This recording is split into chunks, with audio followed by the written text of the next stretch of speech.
quite difficult. To be the best at hosting parties in Los Angeles is near impossible. I would not be surprised if the best party event planner in Los Angeles is paid in the 7-figure range per year. It's all about the famous caterers, the decorators, a giant ice sculpture shaped like a throbbing Academy Award, because how else will anybody know that you have one? Trays of caviar being served with McDonald's chicken nuggets, because pairing and wasting caviar on something that is not expensive is the ultimate signal of wealth in Los Angeles. These are likely some of the prerequisites on throwing the best parties in LA. Unless your name is Al. Al does not do any of this. But everybody wants to go to his house parties. There are no trays in the bathroom for people to do lines of snow off of. There's not a single fish egg in sight. Just strange invitations that show up at your doorstep. The invitations are vague, but they're pretty straightforward in the sense of, like, it's vague depending on how you're going to execute it. But, quote, bring a copy of the book that you have most enjoyed. I would spend days thinking about that. Do they mean smut? Do they mean like fun book? Do they mean educational book, self-help book that transformed my life, or book that I had the most hee ha ha kicking my feet reading? What does it mean? Or another, bring the most interesting person that you've ever met. How do you even get the most interesting person to come with you? Because you're not the most interesting person. They're probably the most interesting person. When you show up, you likely realize that you have brought the least interesting person with you, because there are Nobel Prize-winning physicists. The guy over there works for NASA. He won't tell you what he does, but he works for NASA. Magicians, celebrities who are not even the star of the party. The host himself, Al, will usher you inside with his arm draped around your shoulder as if you've been best friends for decades, even though he looks a few decades older than you, and almost like it is just planned from the beginning. Somehow he's asking you about how the car ride was there traffic, how was it coming up the hills, and then suddenly you're standing in front of a painting on a wall. Is the painting moving? It's likely that later someone at the party will lean over and tell you, oh, you don't know? Al's the world's greatest collector of optical illusions. Apparently he made a lot of money dealing rare books, and now he collects optical illusions like that painting. Al is the type of guy that likes to say things like, reality is that which exists independently of your perception or beliefs. Your perception may be aligned with reality, and then it may not be, and you wouldn't know. So reality is that which exists independently of your perceptions or belief, and your perception may be aligned with reality, and then it may not be, and you wouldn't know. I don't know what that means. What does that mean? He's even released multiple books on optical illusions, and a lot of people at the time think that he just has this oddball quality about him. He even gave multiple TED Talks where he talks about how visual illusions are powerful because they violate your expectations. There's this one part where the crowd is just eating up everything he's saying, and you would think that this is like a Netflix debut comedy special. He shows a picture of what appears to be a man and a woman partaking in activities, and this is shadow play. So it's like the shadow of a woman leaned up against a glass bottle. She's like inside the glass bottle. And there's a man behind her, doing what they do. And he would say something like, this is the best example of priming by experience that I know. If you are a child under the age of 10 that hasn't been ruined yet, you will see the image and see dolphins. Actually, this is the best example of priming by experience that I know. If you are a child under the age of 10 who haven't been ruined yet, you will look at this image and see dolphins. Yeah, you see dolphins? No, but it's odd that he says a child under 10 that hasn't been ruined yet. It's just a little weird, okay? And then he goes on to show a picture of a thing that a 6-year-old drew. Turned into her teacher, the assignment being, what do you want to be when you grow up? And because of the way that the story is presented, his voice, his tone, his cadence, clearly it looks like this 6-year-old drew someone who might be a midnight ballerina. That's what it appears to be. And the 6-year-old writes on there, when I grow up, I want to be just like mommy. So now the insinuation is mommy is a midnight ballerina, because it looks like someone on a pole and there's a bunch of people holding up wads of cash. The crowd is laughing, and then he shows a letter. This is the letter that the mother sent the teacher. Dear Miss Jones, I wish to clarify that I am not now, nor have I ever been, a dancer. I work at Home Depot, and I told my daughter how hectic it has been last week before the blizzard hit. I told her we sold out every single shovel we had, and then I found one last one in the back room, and that several people were fighting over it and who would get it. Her picture doesn't show me dancing around a pole. It's supposed to depict me selling the last snow shovel we had at Home Depot. From now on, I will remember to check on her homework more. Thank you. So it's a lot of weird stuff, but it's not alarming. It's all like fun and games, right? Until the recent release of the Epstein emails. December 16th, 2010, one email from Al Seckel to Jeffrey Epstein reads, "The job was far worse than originally expected. You have a dedicated group of people trying to undo and damage you." He's talking to Epstein in 2010 after his conviction, his first conviction. Including now, they have started up again last week, full force again. It's obvious that they can't fuck with your wiki page because we blocked that. So he's going in and he's making sure no one can write in Jeffrey Epstein's Wikipedia page. The woman from the Daily Beast who wrote an article about you, we have programs that track this stuff. And so for the past few days, Mike has been having a cyber war with her minions who are actively trying to undo what we are doing. She's trying to push her Daily Beast and other articles back up, so we have to go back and push them back down in the Google searches. Then there was the issue of trying to, create a positive web presence for you with the science and organization sites. I spent literally 4 months of nonstop work creatively and my own political capital to get you this far, which saved you not only time, but countless dollars, and isn't something that can be readily bought. I had people also working for free. We did manage to get rid of the Daily Beast article, which is now far removed in spite of their own efforts to keep it prominent. Wikipedia was an important victory, and it will always be at the top of the search engine results. Now the headlines do not mention convicted sex offender or pedophile. Instead, philanthropic work, Epstein Foundation, promotion of scientists. We've stopped the hacking on your wiki site, and that was a major effort. Your wiki entry now is pretty tame, and bad stuff has been muted and pushed to the bottom. Careful editing and wording has muted the effect immensely. We also hacked the site to replace the mugshot in the caption. They hacked Wikipedia. These emails are from 2010. What is the connection between Al Seckel and Epstein? Is this just another one of Epstein's friends who owes him a favor? Al Seckel is actually much closer than that. He's almost family in a way. He is Ghislaine Maxwell's brother-in-law. And soon after these emails, Al Seckel goes missing. At least that's what everybody thought. Until weeks later, there is a stench that leads investigators to the bottom of a 100-foot cliff in France, and there, missing a hand and a foot that was likely eaten by a wild boar, is Al Seckel. When did he die? 2015. So he sent the email in 2010? Yes. This was exposed in 2015? No, it was exposed recently. But in 2015 he died? Yes. Huh. There were allegations that he was a fraud rare book seller, but they say that he self-exited. But it's interesting because how many self-exits connected to one case is too many. And what does he do?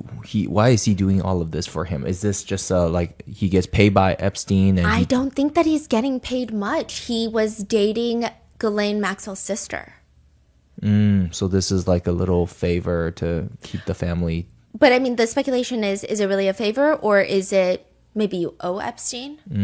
Because I mean, I love my extended family. I don't know if I would illegally hack a website for them. Right. Go that far. Yeah, especially when they've been convicted of the crime that everyone on the internet is posting about.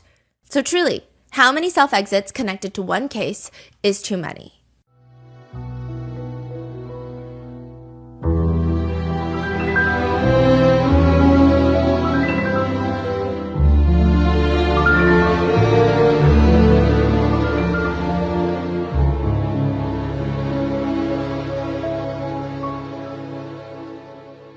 We would like to thank today's sponsors who have made it possible for Rotten Mango to support the Coalition to Abolish Slavery and Trafficking, aka CAST. This episode's partnerships have also made it possible to support Rotten Mango's growing team, and we'd also like to thank you guys for your continued support as we work on our mission to be worthy advocates. As always, full show notes are available at RottenMangoPodcast.com.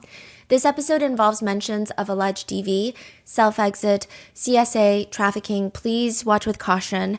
And this is part 3 of our coverage of the Epstein files. And I think by this point, hopefully the new Epstein files will be released. That's going to take a lot of time to sort through. If you guys are interested, I can definitely make some follow-up videos. But I mean, we don't even really know what's going to come out of the Transparency Act. Truly, like there is no guarantee that we're going to get any answers to this, or if we're just going to get another dump of emails where it's like, oh, yes, we kind of knew that these people had some sort of relationship, but these emails don't kickstart an investigation.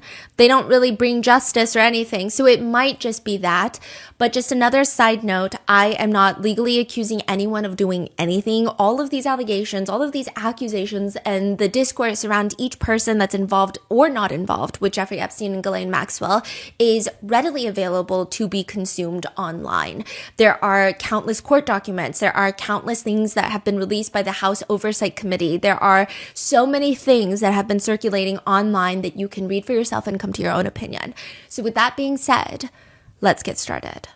The committee is where bills go to die. They are the gatekeepers. Before a bill even reaches the Congress floor, the congressional floor, okay, to have a full vote, they have to go through the committee first. And when they do, 90 to 95% of them die. They never make it out of the committee onto the floor, except this bill, Jeffrey Epstein's Transparency Act. I mean, why would it not get signed by everyone, right? They just have to make it to the congressional floor. Why would you not want to know more about those that are involved with Epstein? By the way, that was from a deposition, okay? So a lot of people have been calling him Epstein recently. There was an old deposition of Jeffrey Epstein where he is asked about if his private part is truly shaped like an egg. Is it true, sir, that you have what's been described as an egg-shaped penis? And he gets so upset, he walks out of the deposition. And for What? that, he is now Mr. Epstein. Now, the Jeffrey Epstein Transparency Act was a bipartisan joint effort from Democrat Ro Khanna from California and Republican Thomas Massie from Kentucky. Interestingly enough, when the Republicans find out that Thomas Massie is working on this bill, so he's trying to get it onto the House floor so they can vote. Once they vote, it goes to the Senate. Then once they vote, if it passes, it goes to the president, and it is now signed as an act. Like, this is going to happen. When the Republicans find out what Thomas Massie is doing, they are not happy. The leadership is not happy, including Donald Trump. Trump attacks Massie on social media, calling him, quote, a real loser. Thomas Massie, the worst Republican congressman, and an almost guarantee no vote each and every time, is an embarrassment, with a capital E, to Kentucky. He's lazy, slow-moving, and totally disingenuous. A real loser. Never has anything positive to add. Looking for someone good to run against this guy. Someone I can, capital E, endorse and vigorously campaign for. I don't know why embarrassment and endorse are capitalized E for Epstein, I guess, right? But like, he really hates Massie now. He made fun of him for getting remarried a year after his wife died last year in 2024. And Trump is posting online, boy, that was quick. No wonder the polls have him at less than 8% chance of winning the election. Anyway, have a great life, Thomas, and question mark? Because he doesn't know the new wife's name. His wife will soon find out that she's stuck with a loser. Thomas Massie comes out swinging too. I mean, the girls are really fighting in this one. In an interview, he says, the deal for Republicans on this vote is that Trump will protect you if you vote the wrong way. In other words, if you vote to cover up for pedophiles, you've got cover in the Republican primary. The deal for Republicans on this vote is that Trump will protect you if you vote the wrong way. In other words, if you vote to cover up for pedophiles, you've got cover in a Republican primary. But I would remind my colleagues that this vote is going to be on your record for longer than Trump is going to be president. And what are you going to do in 2028 and 2030 when you're in a debate, either with a Republican or a Democrat, and they say, how can we trust you? You covered up for a pedophile back in, 2025. I will say that the MAGA base was having a hard time with this one, with a good chunk of MAGA, at least from what we could find online, siding with the Epstein Transparency Act. Most likely, this act was going to get stomped on. Because if party leadership doesn't want to get it passed, it's not going to get past the committee, which is why Congressmen Ro Khanna and Thomas Massie, they go around it and they do something called a discharge petition. I will say, to get this act onto the House floor to be voted on was a pretty dramatic thing that a lot of people don't talk about. So it means that in order for you to bypass the committee, you have to do a discharge petition. For a discharge petition, you have to have majority of the House representatives. You need 218 out of the 435 to file and sign this discharge petition. But they make it so, there's so many legal loopholes, such as the 218 members of the House have to physically go to the clerk's desk at the House chamber to sign the document. They can't do like a DocuSign. So it's hard. Yeah, but also like it's kind of their job, so just like go do it, right? And this is where 3 Republican House representatives, Marjorie Taylor Greene is of Georgia, Lauren Boebert of Colorado, and Nancy Mace of South Carolina, they decide that they are going to be the 3 Republicans to sway from party leadership. No Republican wants to sign this discharge petition. Every single Democrat has signed it, except the only Republicans are these 3 congresswomen and Thomas Massie. So these 4 people changed everything. Yes. Wow. Republican Speaker of the House, Mike Johnson, fascinating guy. And by fascinating, I mean, what the hell? He states that he opposes the discharge petition because he was worried about the victims. Though most people believe it's more likely that he was just doing what Trump wants. Okay, so there was a lot of drama. In addition to the 4 Republicans signing this discharge petition, there was a situation where a Democratic House representative had passed away. And his daughter actually got elected as the representative. And she's clearly a Democrat. And so she needed to be sworn in so that she could sign. Otherwise, they would be down a number from the Democrats. I mean, it's clearly she's going to sign it. She's a Democrat. But also, like, they were just really trying to not let her get sworn in, to the point where at one point, the Republican House rep, Mike Johnson, was like, no. The government is shut down, so we can't sign her in. Or like, it's the weekend, or like, we only meet certain times a month and we can't sign her in. And everyone's like, why can't you sign her in? A lot of people have been sworn in when they haven't had everybody present. And he's like, no, it's for her. I want her to get the full experience of being sworn in. Like, it's a whole thing. It's a whole ordeal. And everyone's like, swear her in so that she can sign the document.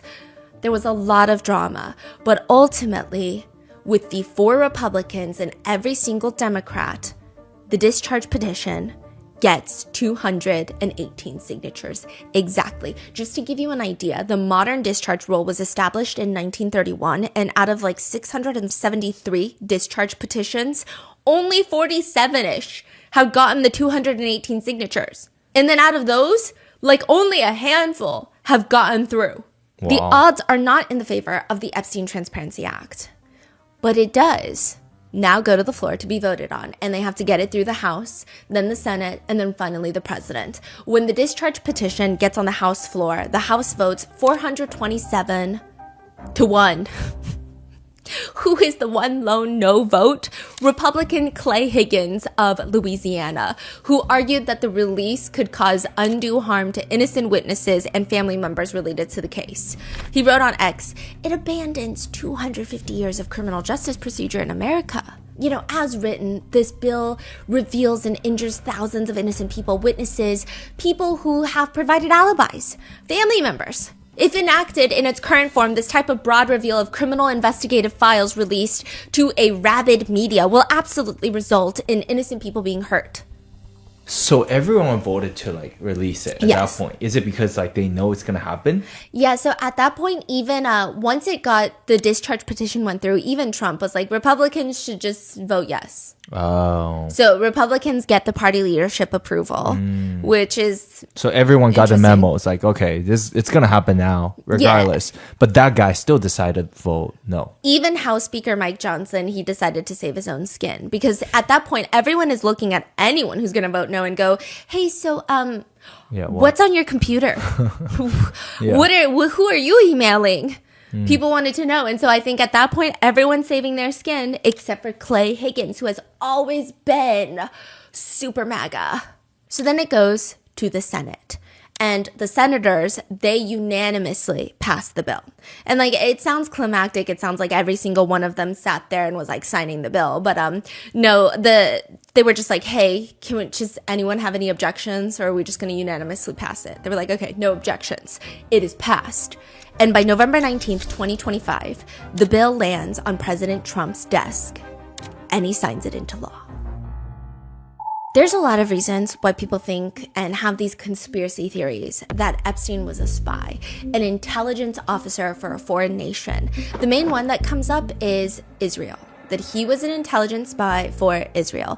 Netizens think that this is just too much power. The way that if you read through Epstein's emails, he does not align himself with one political party in the United States. When someone he's talking to is Republican, he takes a more Republican viewpoint. When someone he's talking to is a Democrat, he takes a more Democratic viewpoint. And it just seems that all of his connections lined up more so to be in the Democratic Party. Because he had Ghislaine Maxwell, who knew the Clintons, and then they knew all of these connections. But it does not seem like he himself was like a staunch Democrat. Like, oh, I lean left. These are my political views, which is so interesting.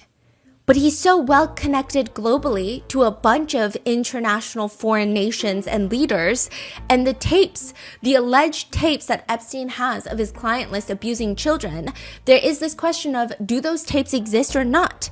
Because Pam Bondi, Attorney General of the United States, has stated that she has seen tens of thousands of tapes, right? The tens of thousands of video, they turned out to be child porn downloaded by that disgusting Jeffrey Epstein. But she does state that it's between Epstein and minors, but they were never found. And some people say it's because they were never Epstein's. They belong to the foreign intelligences, and they're not going to let it be found. She has seen it? But she says she has. But it hasn't been found. Yeah. What does that even mean? Yeah. Like, did you find it or not find it? Well, I guess the argument there is they're saying they're not going to release it because it's CSAM. But she does state that it's Epstein and minors.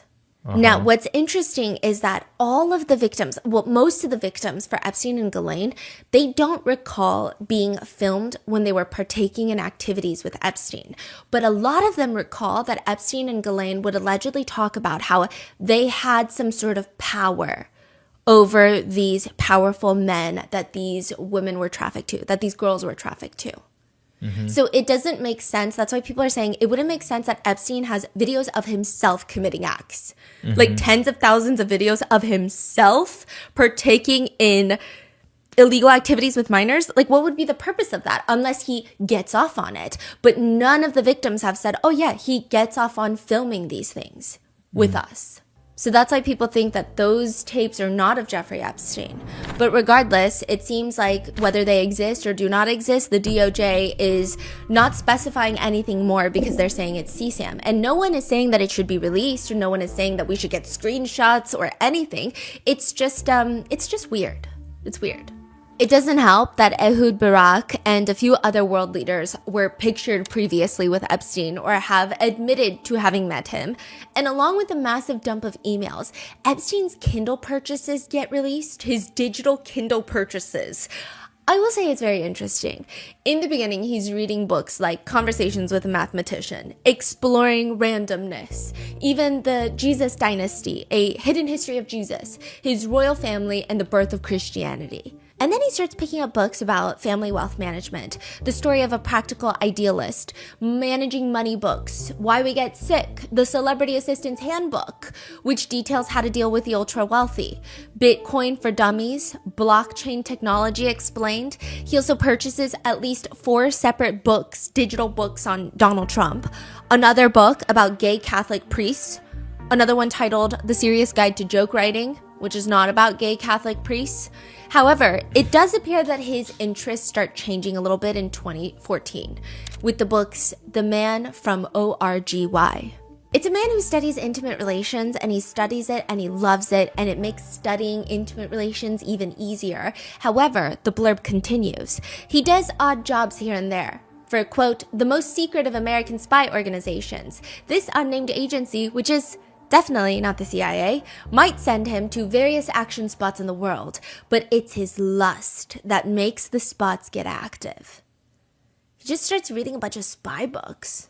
along with purchases like The Complete Guide of Men Pilates, The Physics of Immortality, which is about how humans can be resurrected, which Virginia Dufresne states in her memoir, quote, "I'll tell you one thing though. While I read that Epstein was buried in an unmarked grave not far from his parents in Palm Beach, Florida, I don't believe that at all. Epstein had repeatedly told me exactly what would happen when he died. His body would be placed in some sort of cryogenic chamber to be preserved until technology advanced far enough back to bring him back to life." That's what he always bragged to me, with that satisfied smirk on his face. I know it sounds far-fetched, but I wouldn't bet against the notion that he somehow got his way on this. One of his last book purchases in the last 3 months of his life is Lolita, the annotated and revised version about a man who is obsessed with a 12-year-old girl. However, the most interesting purchase that everybody has been dissecting thus far online is, quote, the title, Rise and Kill First: The Secret History of Israel's Targeted Assassinations. People think it's interesting because there is a speculation that he is an intelligence officer, a spy for Israel, and then he ends up dying in prison later. Additionally, in that vein, he would also make these very strange notes that he would email himself. It's like the journals of a mentally corrupt human. I don't even really know what to call them. So he would just email these random, it would be like 1, 2, 3, 4. It would be numbered in a bullet point list. And then it would be random words in sequences. It's like he's speaking in code or he's talking to himself. Number 26, taste, question mark. Food, question mark. Kissing, question mark. It's like he's playing the world's weirdest word association game. Other lists include 26, money, agreements, debt, power, value, wealth, cost. Number 27, dreaming all day long. Number 28, only 6 senses, question mark. And then at the bottom of this like numbered list, it would just be a whole group of people's names. Hopkins, Danny, Chomsky, Teal, Hoffman, Ehud, Bannon, Barack, Woody. What? So a lot of netizens, they've been speculating that these names correlate to a certain number. And these numbers are the last conversations that he had with these people so that next time he converses with them, he can remember what they conversed about. Or maybe what their interests were in. But it's very weird because if you're just a normal person and you don't expect that these are going to go public, why not write it in a journal where it's a little bit easier to understand? Why couldn't you just write Hopkins and then whatever that was, if that is in case what is happening here? Right. So it seems like it's just code. So you're saying that he expected to go public one day? Or he's sending this email to himself, but there are other people who have access to this email. Or maybe he's taught always to write in code. Okay. Or to mix it up a little bit. It's just weird. Yeah, it's weird. It's very weird. And there really are only a few people that would understand what that is. And one of them would be Ghislaine Maxwell. There are only a few people allowed in that room when Ghislaine Maxwell gets interviewed for like the first and probably the last time a few months ago. Spencer Horn, Assistant Special Agent in charge of the FBI. Deputy Attorney General Todd Blanche. Also in the room, you have Diego Pestana, Associate Deputy Attorney General, Mark Beard from the U.S. Marshals, and Ghislaine's attorneys David Marcus and Leah Safian, Melissa Madrigal, and Todd Blanche speaks. Go ahead. And I'm Ghislaine Maxwell. This is the proffer interview of Ghislaine Maxwell, July 24th, 2025, 10:12 a.m. Todd Blanche tells her what a proffer agreement is and that it's, quote, the most important part of this agreement is that this isn't a cooperation agreement, meaning that by you meeting with us today, we're really just meeting. I'm not promising to do anything. I'm not promising to ask Judge Nathan or any of the judges that's been assigned to your case to do anything about it. We are just talking. However, almost as important is the fact that what this agreement does for you is it gives you protection. So what it means is that the government cannot use what you say today against you, with some exceptions, which we'll talk about in a minute. But whatever you talk about today, you have what's called immunity. So those exceptions are things like perjury. Like if you lie, they can get you for perjury.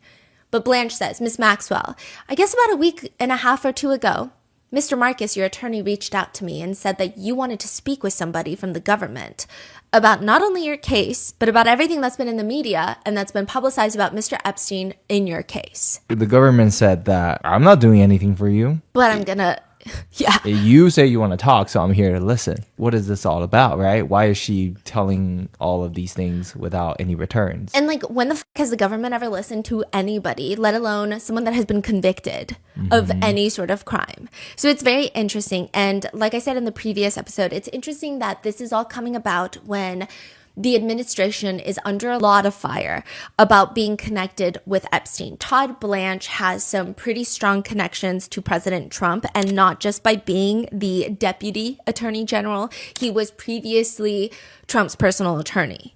So there's a lot of weird things happening here.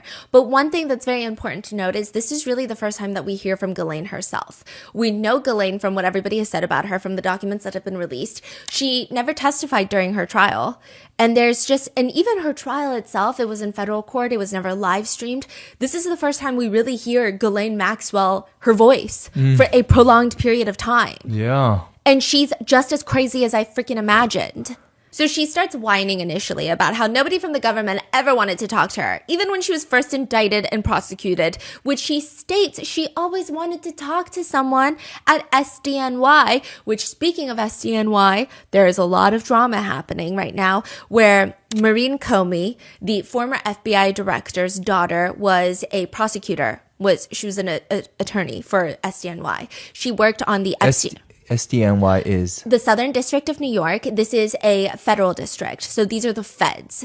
So they prosecute a lot of white collar crimes. This is the same district that prosecuted Sean Combs. So it's federal court. You can't bring cameras in there. It can't be live streamed. Now, Maureen Comey, who also worked on Sean Combs' case, she worked initially on Jeffrey Epstein's case. Never went to trial because he died. And then she worked on Ghislaine Maxwell's case, and that did go to trial, and she was convicted. Now, she gets fired. She gets fired this year, all around the time of this Epstein file talk. And her father, James Comey, who was the former FBI director, he's in like a huge lawsuit, and it's so messy over there. But people just think all this timing is very odd and interesting. Very odd and interesting. So Ghislaine Maxwell is like, SDNY never wanted to talk to me. Even when they indicted me, they didn't want to talk to me. And she says, quote, and I offered myself, and I kept asking if they would meet with me. And I kept asking if they would meet with me so that I could talk to them, and for whatever reason, that was not happening.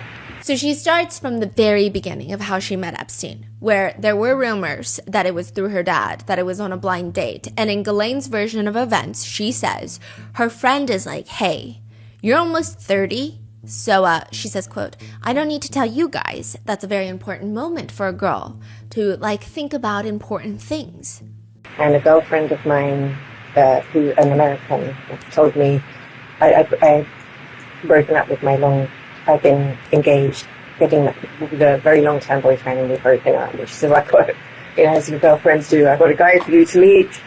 And I was like, who is it? And she goes, he's been dating my sister, you'll love him, he's looking for a wife. I'm edging towards 30, I don't need to tell you guys that's a very important moment for a girl, just to think about important things. And I'm sure I'd be happy to meet him. So her friend is like, because you're an old decrepit little lady now, you got to think about dating somebody. So her friend introduces her to Epstein, who is dating the friend's sister. Imagine you're like, hey, you need a boyfriend? My sister's boyfriend could be a great pick for you. He's great. I think you guys should get married. And apparently that's what happened. So Ghislaine meets him at his office, where she notices a giant ketchup stain on his tie. And she is so smitten by this ketchup stain that she was like, yes, I will commit atrocious felonies with you. Let's do this. Ghislaine also thinks that we have the intelligence of a drowning cockroach, because she tells Todd Blanche that she slept with Epstein one time in the beginning of their friendship, So in 1992, I slept with him one time. And I was like, oh, that's it. We're going to be dating. I never slept a single night in the house. Ever. They were never really dating, per se. They slept together once.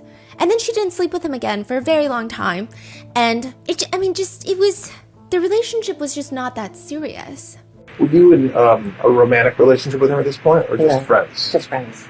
You know, Epstein told me that he had a heart condition. A what? Heart condition. Heart condition. Heart condition. Which meant that he didn't have intercourse a lot, which suited me fine because I actually do have a medical condition myself, which precludes me of having a lot of intercourse. Epstein told me that he had a heart condition. A what? Heart condition. Heart condition. Okay. Which meant that he didn't have intercourse a lot, which suited me fine because I actually do have a medical condition, which precludes me having a lot of intercourse. So what was your understanding of his heart condition and why that prevented him from having intercourse regularly? I mean, he liked other forms of sexual activity. So she states later that he really likes self-pleasuring and blowjobs. He liked blowjobs. That I did observe. And he didn't seem to have any erectile dysfunction for blowjobs, but sex he didn't have. So when... I don't know what the difference between intercourse and I don't know what is... She says, so we stopped having relations in 1999. Not full sex. Sorry, just to be clear, you know.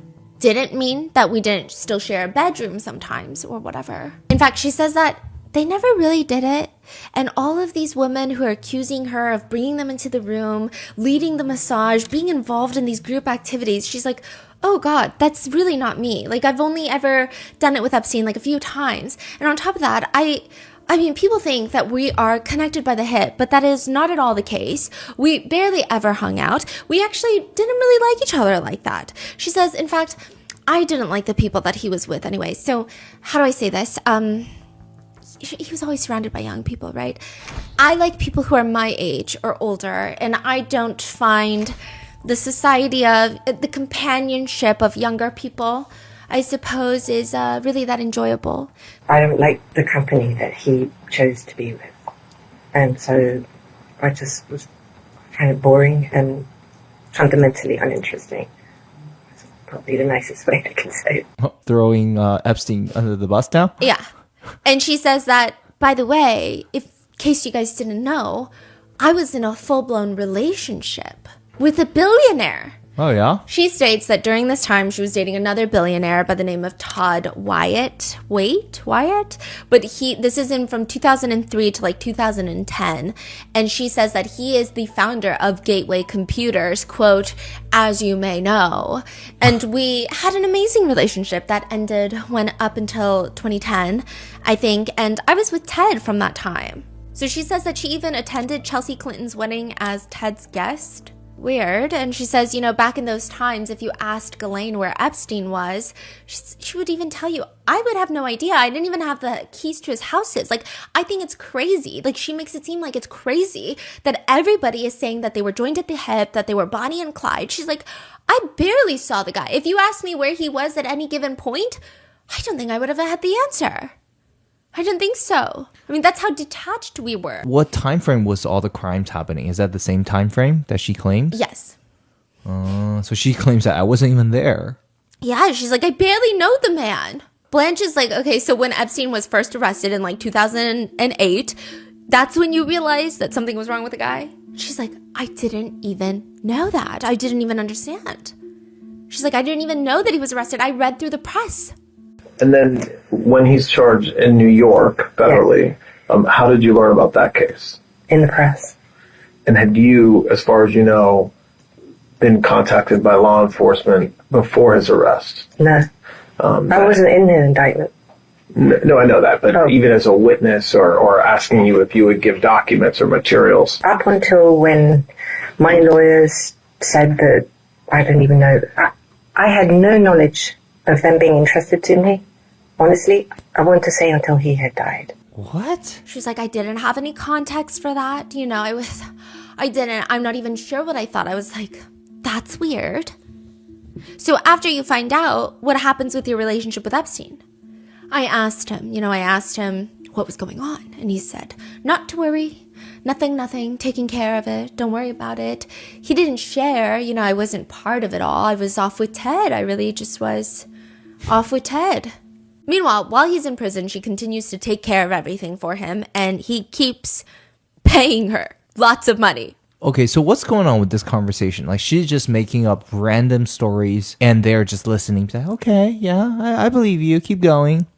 Yeah, basically. Like, this conversation doesn't make any sense at all. And Are they pushing her? Are they like challenging her, or are they just listening? Barely. And there's so many parts of this conversation. And again, I'm really not trying to let any sort of political bias come through, but I do think that there's very suspect things in this entire proffer interview, including the fact that there are various times in which she brings up the conversation of Trump and talks about how he has nothing to do with anything. There's at one point at the end of the day on day one, because this proffer interview lasted 2 days, where she's like, you know what? I just want to say something before we end this interview. And she's like, it really bothers me. And this is paraphrasing, but I mean, you could see it on, I'm going to insert the clip. She's like, it really bothers me that people are associating President Trump with all of this stuff. And like, I don't know what's wrong with the media. And it's like, girly pop, nobody freaking asked you that just now. Yeah. May I say something? Of course, yes. I just would like to put out there that I also focused on how I think the president got swept into some of this, unnecessarily, by the way. And I'm not a conspiracy theorist, and I certainly don't subscribe to all of everything that I see, but I do believe that there is animus in some areas that may have contributed to how the use of the president to harm him, that I find deeply offensive. And whilst I can't obviously say definitively that that is what it is, I would like to show you what I see so that you can evaluate it and do with that as you see fit, if it needs to be addressed. I've seen it, it struck me, and I would like to give it to you for what it's worth. Okay. It's just weird. It's weird. It gets even weirder because there are moments where, okay, so for example, there's this one point of the proffer interview where Todd Blanche is just like, look, if Epstein's flying from Palm Beach to St. Thomas and he's flying all over the country, to New Mexico, to New York, or even to Palm Beach, and then there's young women, you know, putting aside whether they're under the age of 18 or in their 20s, they're there every day at the house, multiple massages on some days. You're interacting with the masseuses constantly. Ghislaine hits him with a, huh? You're interacting with the masseuses constantly. Todd Blanche walks it back. Or maybe that's not right. That's not right. Let me take back what I just said. Ignore that part. Okay. Or maybe that's not right. Let me take back what I just said. Ignore that part.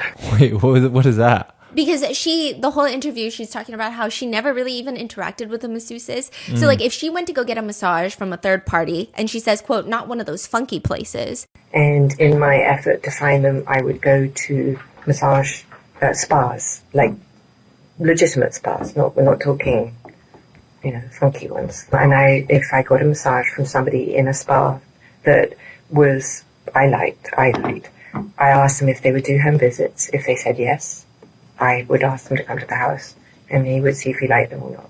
But these were people who worked in spas. I never ever checked their age, and I never checked their credentials. I never asked for a certificate. Meaning like a proper massage place. And she likes the masseuse. She'll bring them in to work on Epstein, but she never was like recruiting underage people. She never really hung out with the masseuses. She states she wasn't even the one paying the masseuses, which goes against like every single victim's testimony.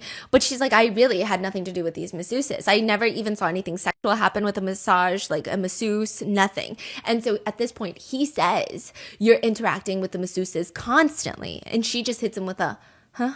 He walks it back. Or maybe that's not right. That's not right. So like he's catering his story based on whatever she just said. Yes.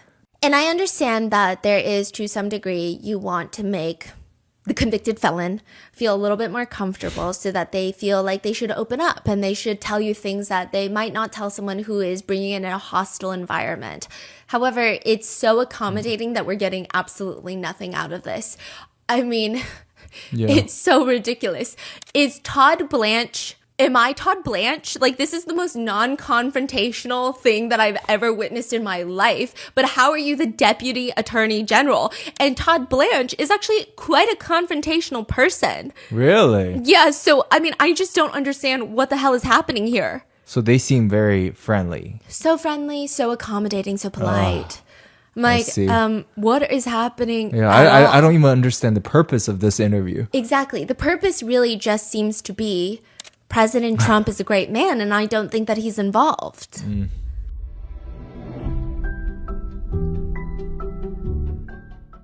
If you're new to RM, we had a small business with Shopify called Grandpa Mingo's Art Studio a handful of years ago. It was kind of our first time dipping our toes into the pool of small businesses, and by nature of the art being limited edition, it was a much smaller endeavor. Fast forward to today, we have a very special project in the works that is hopefully going to be on an even bigger scale compared to Grandpa Mingo's Art Studio, and we're so excited to reveal it to you. And the whole process of being a small business owner is like the reason why we love Shopify. Shopify grows with you and your small business. So no matter the scale, whether you're in person or just online or both, your inventory, transactions, consumer data all sync up seamlessly. Shopify's point of sale system is a unified command center for your business that brings together in-store and online operations. It makes everything simpler so customers can shop how they want and staff have the tools to close the sale every time. So turn those what ifs into why nots and keep giving those big dreams the best shot with Shopify. Sign up for your $1 per month trial and start selling today at shopify.com/rotten. Go to shopify.com/rotten. Shopify.com/rotten.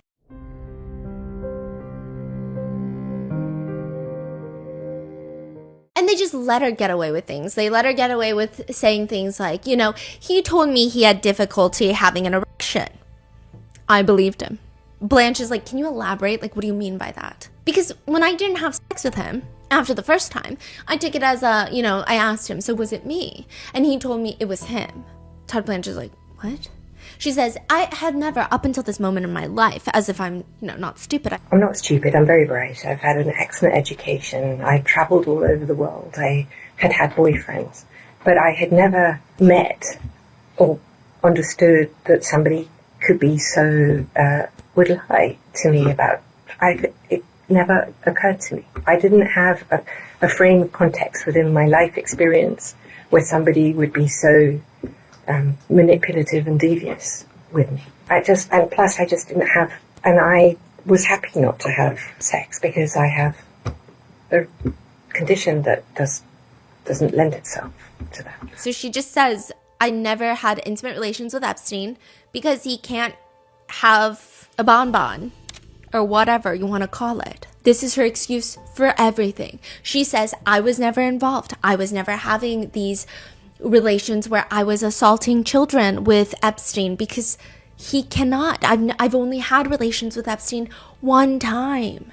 And then it was only one time, so I asked if it was my problem, and he said, it's not your problem. The only thing that Todd Blanche does kind of stick to is like, hey, but you are getting paid a lot of money. Were you relying on that money to live and his generosity to live, or did you have your own money? Okay, so we're going to come back and spend more time on the money with respect to Mr. Epstein and his wealth. But what did you learn about his wealth and how he was and how he accumulated his money? What is he doing to make money that you see? Does he have clients? Does he have rich clients? Does he have famous clients? So you're saying that you're not recruiting masseuses for him, like inappropriate masseuses, that these are regular massage therapists, but then you're just, what? You're a house manager? You're signing contracts for third-party designers for all of his homes? That's about what you're telling me your job duties are, right? I mean, this is a complex operation. I'm not talking about anything untoward, just the sheer size of the projects. I'm talking about construction projects, the houses. It's a really significant job. I ran all the properties, the staff in the property, the management of the properties. So we're talking $18.3 million in 1999, $5.5 million 3 years later in 2002, $7.4 million in 2007. That money adds up to be around $30 million. Ghislaine Maxwell responds, I don't believe any of that was my money, even though they're going straight to her accounts. That money adds up to around $30 million. You were not paid that by Mr. Epstein, meaning that's not money you received for your benefit, even if it was put into your accounts. I don't believe any of that was my money. What I'm just trying to make sure that I understand is that the idea that you were paid $30 million in order to, by Mr. Epstein, to reward you for recruiting young women, you're saying that is categorically completely false. That is categorically false, correct. And then he doesn't really do anything about that. So then we just start going down the list of everybody that she's met and interacted with. Did you ever meet JFK Jr.? I'm sorry? Did you ever meet JFK Jr.? Yes. I met him at Andrew Cuomo's, Carrie's wedding. Who did Carrie marry? Andrew Cuomo. Yes, Andrew Cuomo's wedding. She says that she likely met him before she was friendly with Epstein, and quote, I fancied him. Did you have any sort of professional or social relationship with John F. Kennedy Jr.? I fancied him. You what? I thought he was very attractive. Oh, you fancied him. Sorry. Besides finding him attractive and fancying him, did you have any sort of social relationship with him? I mean, we knew each other. I thought he was wonderful and fun, and I enjoyed meeting him. We went out, and I want to say we had a dinner or two, but obviously I was very excited. But that was it. And I knew his brother. And so now she's talking about Andrew Cuomo again. I knew his brother. You knew his brother. He has a brother, right? What's his name? He's on TV. Chris? Right, Christopher Cuomo. But I would just say socially, I'm just not close friends or anything, but I was friends with Carrie, which is Andrew Cuomo's ex-wife, and I met him a few times, and I certainly met his brother as well a few times. Yeah, Carrie, Andrew Cuomo's ex-wife, is also Carrie Kennedy of the Kennedy family. So just so you know, she's also not just part of the Kennedy family. She is JFK's niece, former President JFK's niece. She was married to Andrew Cuomo until 2005. Nevertheless, the list of names continues. Ghislaine says that she does recall meeting Alan Dershowitz and his wife on the island, but never had any sort of inappropriate behavior, never witnessed anything. How about Mr. Weinstein, Harvey Weinstein? How about Mr. Weinstein, Harvey Weinstein? What would you like to know? Do you know him? Yes. How do you know him? Is it a relation you had kind of separate from Mr. Epstein, or did you meet him through Mr. Epstein, or? I wouldn't say I had any type of relationship with Harvey Weinstein. Okay. In any context. Have you ever met Bill Gates over the years? Yes. Because of your relationship with Mr. Epstein, or separate? I met Mr. Gates when I went to a TED conference. I actually spoke at the TED conference, not the main stage, the substage. And I also gave a few TEDx speeches. But I might have met them there. But we were friendly, and I actually did meet him because I knew of, I don't know if he was chief of staff or whoever, but Boris. Did you meet Bill Gates over the years? Yes, because I knew I don't know if he was chief of staff or whoever, Boris. Who's Boris? Boris is the chief of staff for Bill Gates, apparently. And you don't recall ever being on a plane with him flying to the island or to anywhere? No. Do you know Elon Musk? Do you know Elon Musk? I do. And how did you meet Mr. Musk? I met him, I don't remember the year, but it's going to be in 2010, 11, something like that, I think, if my memory serves. I was at an event for Sergey Brin, the co-founder of Google. How is she in everybody's business? It's crazy. Everybody's business. That is crazy. Yeah, that's why everyone's like, are so they she's like the intelligent? peak social climber type of... People are saying this is not a normal level of social climbing either. It's so weird. And the fact that Ghislaine Maxwell comes from a disgraced family, where her father was like stealing money from pension funds, it doesn't make sense. Right. It's like, why are these people talking to her? That's why people think that she was working with intelligence agencies. But she said that she was at an event for Sergey, the co-founder of Google. And Sergey, it was his birthday. And so a bunch of them, she says, quote, maybe, I don't know, if I would say 40, it could be wrong. It could be 30 or 50, I don't remember. Went to another friend's island. Went to another friend's island, somebody called Mr. Bigotzi in the Caribbean, and not with Epstein. He was not there to celebrate Sergey's birthday. And we were there together for, I want to say, 3 or 4 days, something like that, in my memory. And Mr. Musk was a present for that. So everybody has an island, and you just like hop to different people's island. Yeah, and she does mention that like Richard Branson also has an island nearby.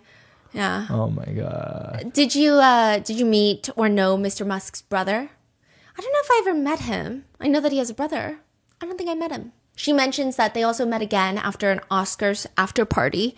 And Elon Musk? Yeah. I believe that Epstein knew Musk. And do you know whether Mr. Epstein knew Mr. Musk? I believe they did. And the only reason I say that is not from my memory, but because I think my memory is that in Discovery, they were communicating on email. But I mean, it's not necessarily the most incriminating thing. People have not been bringing Musk's name into the Epstein client list because he was the one that tweeted that Trump is not releasing the files because there was a whole drama. Right. So a lot of people are like, well, he probably is not on the files if he's saying all that. Yeah. And lots of people were on the emails. Also, he's like the richest man in the world. Don't sue me. Then they go back to RFK Jr. And again, he is the one with the worm in his brain. And he does sound like he just smoked like 9 cigarettes before doing a press interview. It's crazy. But Ghislaine says that she had gone dinosaur bone hunting in the Dakotas with him. Bobby Kennedy knew him. Sorry, say that again about Bobby Kennedy. Bobby knew Mr. Epstein. How do you know that? Because we went on a trip together.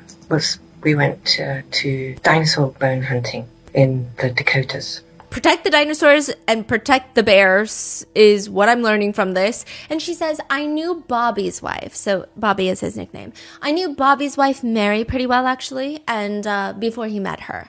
Mary passed away in 2012 while her divorce with RFK Jr. was still pending. This divorce is not without its controversies.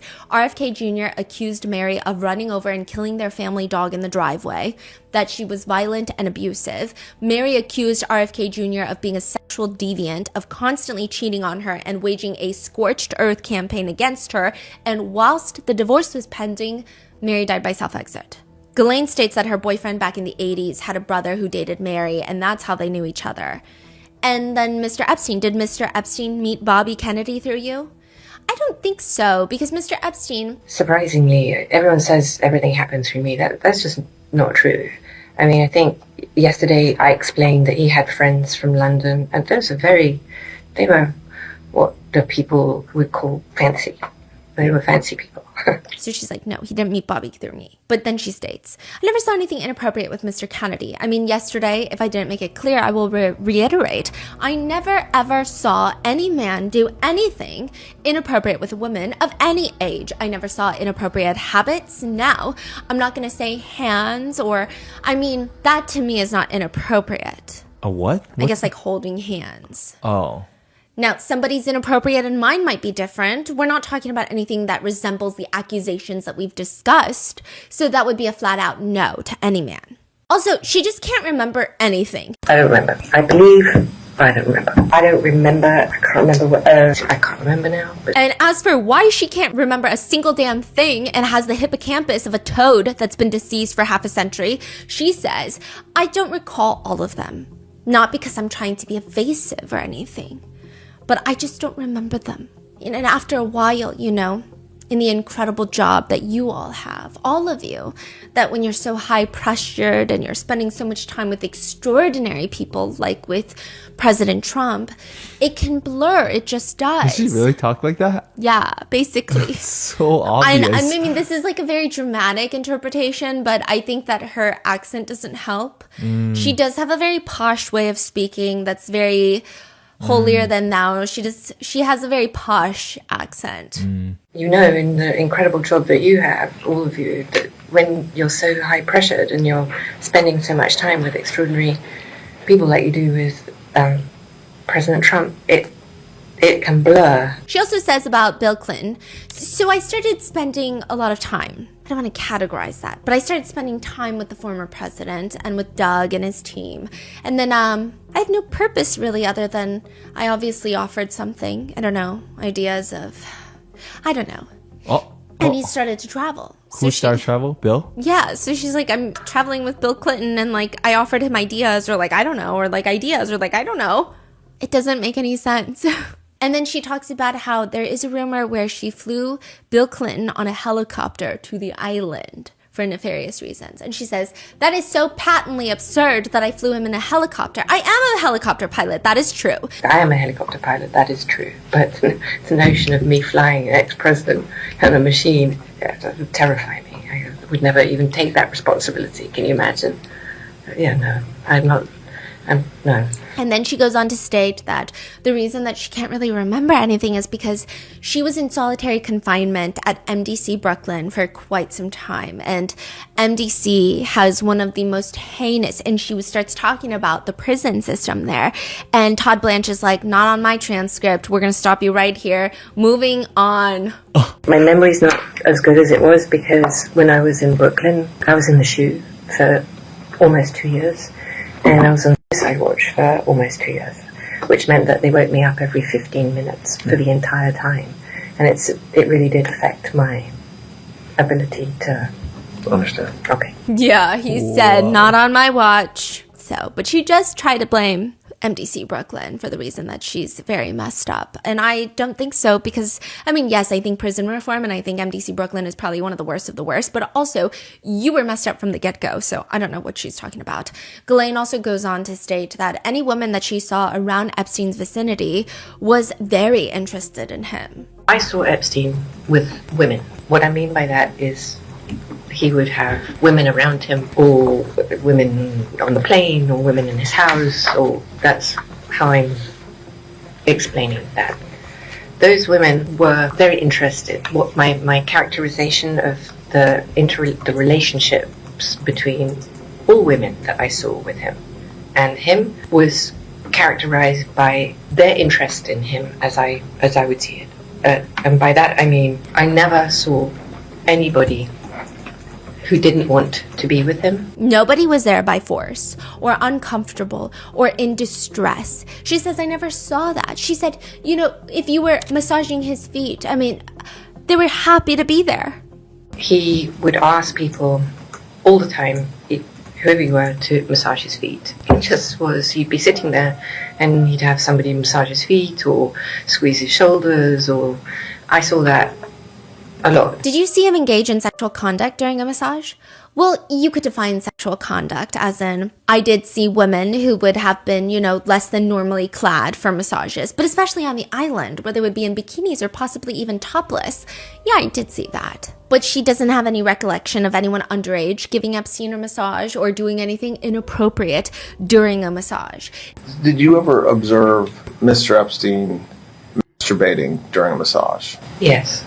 Okay, so what are you saying? I mean, when I'd seen him on a massage table, I had seen him masturbate. I don't know if there was a masseuse present, but I've seen him on a massage table. Okay. Sorry, I just... Okay. What? Okay.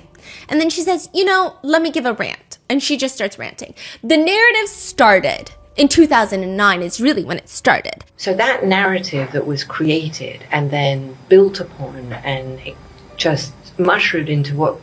Basically, this is like a Salem witch trial. People gone lost their minds for this thing. I understand that. But the issue is, how do you satisfy a mob who can't understand the lifestyle because it's like P. Diddy in Redux on TV with Clintons and Trump? I mean, it's bananas. That's a bad example to give. No, yeah. Has she not been watching the news? Yeah, has she not watched the new Netflix documentary? Like... With the Clintons and Trump, I mean, it's bananas. And while some of it's real, he did do those things, Epstein. He did do those things. I'm definitely not disputing that. But this was a man, but this is the one man. He's not they've made him into this, he's not that interesting. He's a disgusting guy who did terrible things to young kids. You're not going to hear me say what he did to people who are over the age of 18. I'm sorry. I'm not going to go there. That's just not what I'm here to. I mean, we made him into a nasty thing, or he is? He is, but we made this into a whole conspiracy involving her when she's so clearly innocent. Wait, I thought she just said that she never seen him do anything to anybody. Yes, she says that she never saw, but she believes the victims. Oh. At least the ones that don't accuse her. I see. Oh, I see. So she thinks that Epstein is evil and nasty and does these things to young kids. Just, she never seen anything. Yeah. So that, okay. And she says, you know, if you met Epstein, there is no way that this cast of characters, which is like extraordinary, and some are in your cabinet who you value as coworkers, would be with him if he was a creep or because they wanted sexual favors. A man wants sexual favors, he will find that. They didn't have to come to Epstein for that. Now, did some of them? Okay, I don't know. I wasn't there. I didn't see it. Okay. How does she have this attitude when she's already, in prison for this long and all? And the way that she's trying to convince us of these things, she would have an easier time convincing everyone that she stuck a 7-foot Christmas tree up her butt. I don't understand. I don't get it. Yeah. And then she goes on to state that this is all Virginia's doing, that she has nothing to do with this, that she was just working for Epstein, but it was all Virginia. Now, the DOJ does redact Virginia's name, but it's very clear that from context, it's Virginia Giuffre. Ghislaine accuses Virginia. I think because in December of 2001, he met, and I think was responsible for that in its entirety. When Virginia was a child herself, this is what she's saying. Virginia was a child herself, and she is saying that Virginia is responsible for this. Ghislaine says she was a self-confessed, having been abused as a young girl, and was trained, her words, I'm quoting now, not mine, in all the arts of whatever that is, sex programming by a man called Ron Eppinger, who was her pimp from when she was 14, I believe, or 15, I don't know. Virginia Giuffre was trafficked by Ron Eppinger, if you listen to part 1, and Ghislaine is saying that she was trained to do this. She was trafficked. And she continues, and in her book describes him training her to be what every man wants in all its manners, fellatio and everything else. Ghislaine goes on to spew nonsense about how Epstein's interest in underage masseuses started because of Virginia, and that Virginia was the one recruiting fellow young girls to come in and service Epstein. She also badmouths Virginia by saying things like, so she takes up with the local drug dealer and she becomes druggy. Like, you know how druggies, well, maybe you don't. I live with a lot in Tallahassee. They become even more unreliable than normal. So now she's saying she's unreliable because she got into drugs. And so she blames everything on Virginia Giuffre. And how convenient is that when Virginia Giuffre, just a few months before this proffer interview, passes away? She says, quote, every single person who came to his house came through, and her boyfriend Tony, and then whoever else underneath her.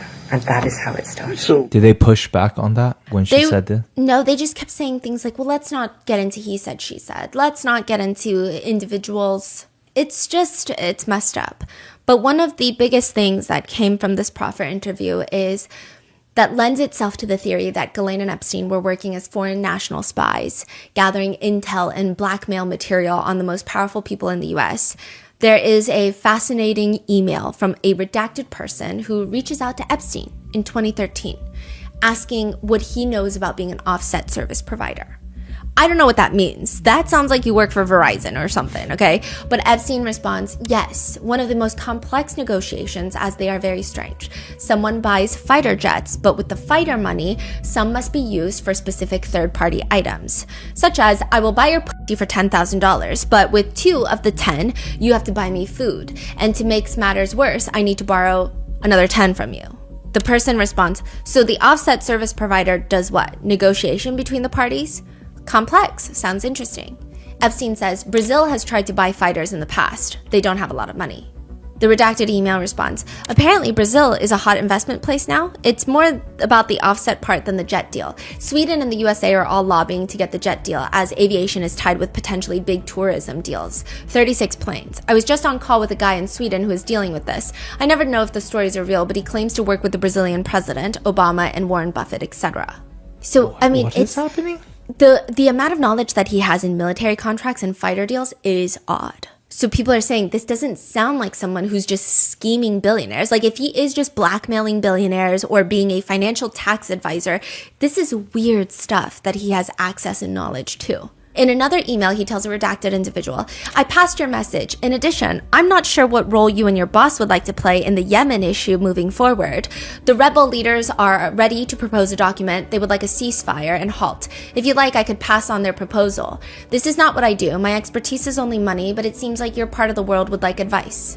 So he's now dealing with a ceasefire in Yemen. In another text message, Epstein is talking to another redacted individual writing, spoke to my China guys, and they said China stronger, plays weakened, strife, art of war, etc. Said all the players are Xi loyalist. Main complaints is that there's no counterparty in US, either no one home or new to the game. He texts again. This is just a year before his death.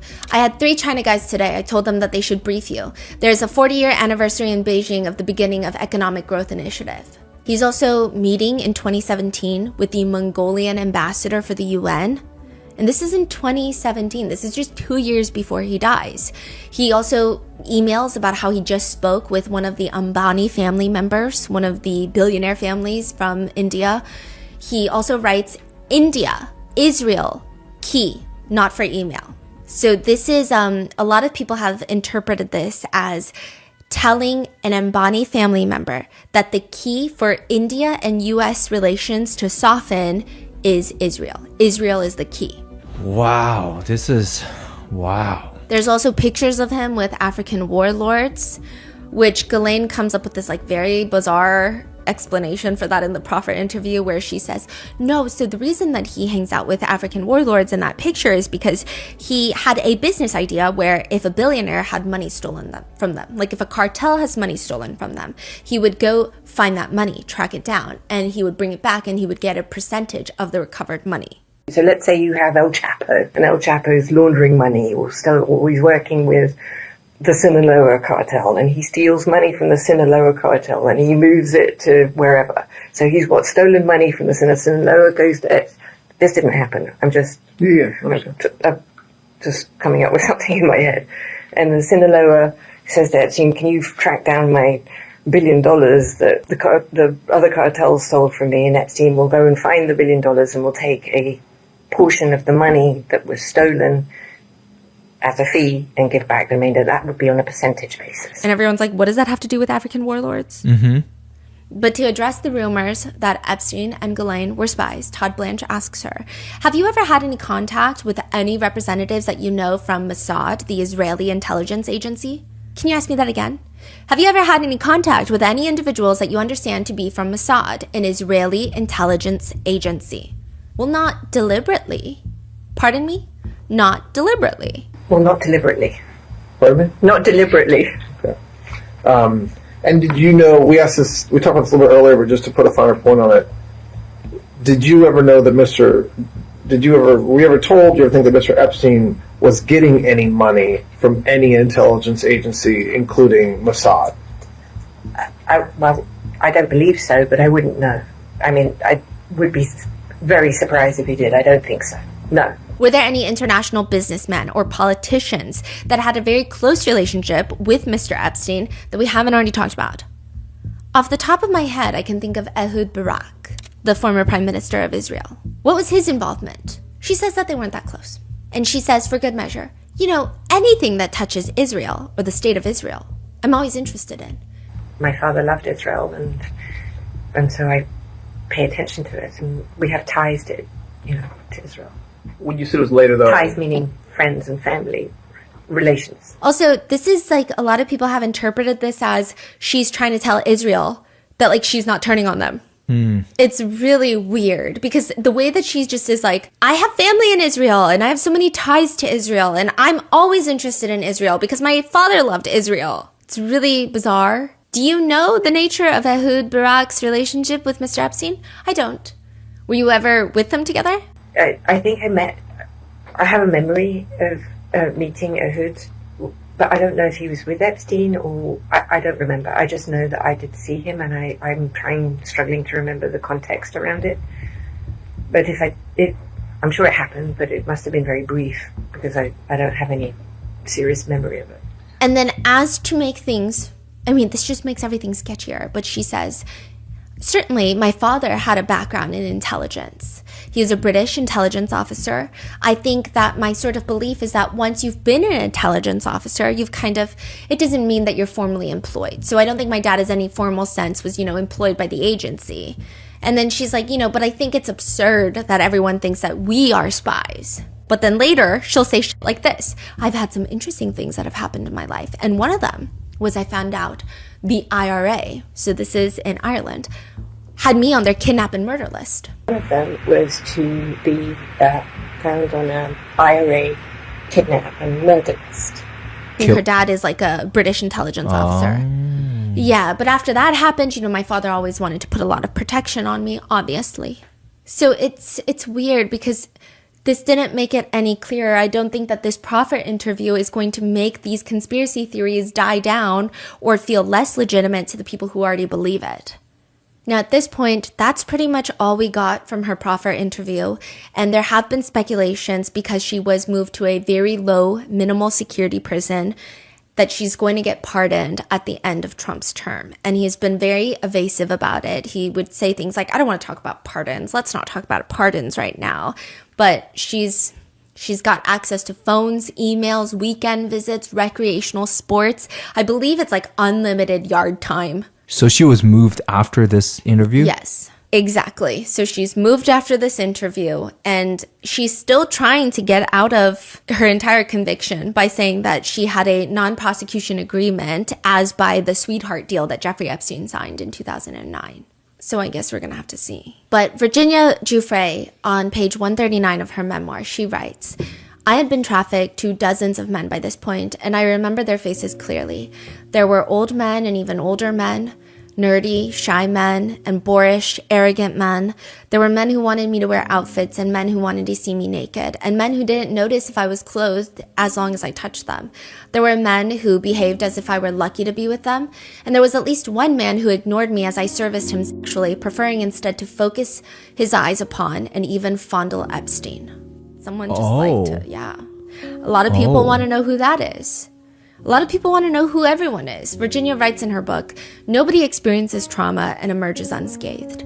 I certainly haven't. Even before I met Epstein, I'd experienced awful things that I've made some observers label me as his perfect victim. But I was also resilient, or I wouldn't be here now. I still have night terrors and panic attacks. I still have moments of feeling worthless.